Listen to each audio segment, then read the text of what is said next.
യൂറോപ്പിൽ എങ്ങനെയാണ് നല്ല വേക്കൻസികൾ കണ്ടുപിടിച്ച് എങ്ങനെയാണെന്ന് ചോദിച്ചാൽ വളരെ സിമ്പിളായിട്ട് പറയുവാണെങ്കിൽ ഞാൻ നേരത്തെ മുതൽ ഞാൻ പറഞ്ഞാൽ ഒരു 10-15 വർഷമായിട്ട് ഇങ്ങനെ യൂറോപ്പിനെ പറ്റി ഇങ്ങനെ പഠിച്ചുകൊണ്ടിരിക്കുകയാണ്. എങ്ങനെ ആൾക്കാർ അവിടെ എത്തിക്കാൻ പറ്റും, അവരുടെ ലൈഫ് എങ്ങനെ നമുക്ക് സെറ്റിൽ ചെയ്യാൻ പറ്റും എന്നൊക്കെ പഠിച്ചുകൊണ്ടിരിക്കുകയാണ്. അപ്പം ഞാൻ എന്താണെന്ന് വെച്ച് കഴിഞ്ഞാൽ ആദ്യം തന്നെ യൂറോപ്പിൽ പോയിട്ട് ഞാനും എൻ്റെ ഒരു സുഹൃത്തും കൂടിയാണ് യൂറോപ്പിൽ പോയത്. യൂറോപ്പിൽ പോയിട്ട് നമ്മൾ കുറേ പൈസ അങ്ങോട്ട് സ്പെൻഡ് ചെയ്തിട്ട് ബൈ റോഡ് ഒരു 5500-6000 കിലോമീറ്റർ പോയി കുറേ അധികം മീറ്റിങ്സ് നടത്തി.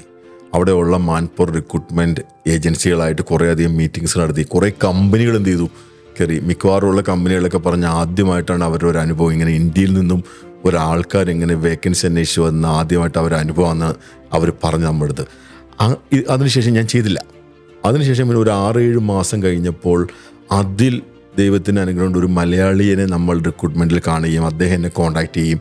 പിന്നെ അവിടെ നിന്ന് വീണ്ടും അന്വേഷിച്ച് രണ്ടാമത്തെ യാത്രയിൽ വീണ്ടും അവിടെ പോയി അവരുമായിട്ട് സംസാരിച്ച് അങ്ങനെ നല്ലൊരു ഏജൻസിനെ ഞാൻ നോക്കി. എന്താണെന്ന് വെച്ച് കഴിഞ്ഞാൽ അഡ്വാൻസ് പേയ്മെൻ്റ് ഇല്ലാത്ത ഒരു ഏജൻസിനെയാണ് ഞാൻ എൻ്റെ ഹൃദയത്തിൽ അതിനെപ്പറ്റി ചിന്തിച്ച് തപ്പിപ്പോയത്. അങ്ങനെ ഒരു ഏജൻസിനെ ഒരു റിക്രൂട്ട്മെൻറ്റ് വളരെ കൃത്യമായിട്ട് 2008 മുതൽ യൂറോപ്പിലേക്ക് നല്ല രീതിയിൽ ആ ജോലിക്ക് വിടുന്ന ആളെ ഞാൻ കണ്ടെത്തുകയും അവരായിട്ട് അസോസിയേറ്റ് ചെയ്യുകയും ചെയ്തിട്ടാണ് ഞാൻ ചെയ്തുകൊണ്ടിരിക്കുന്നത്. കാരണം ഇന്ന് കേരളത്തിൽ ഏറ്റവും കൂടുതൽ ചീറ്റിംഗ് ഉള്ള മേഖല യൂറോപ്പ് വിസയായിട്ട് ബന്ധപ്പെട്ടാണ്.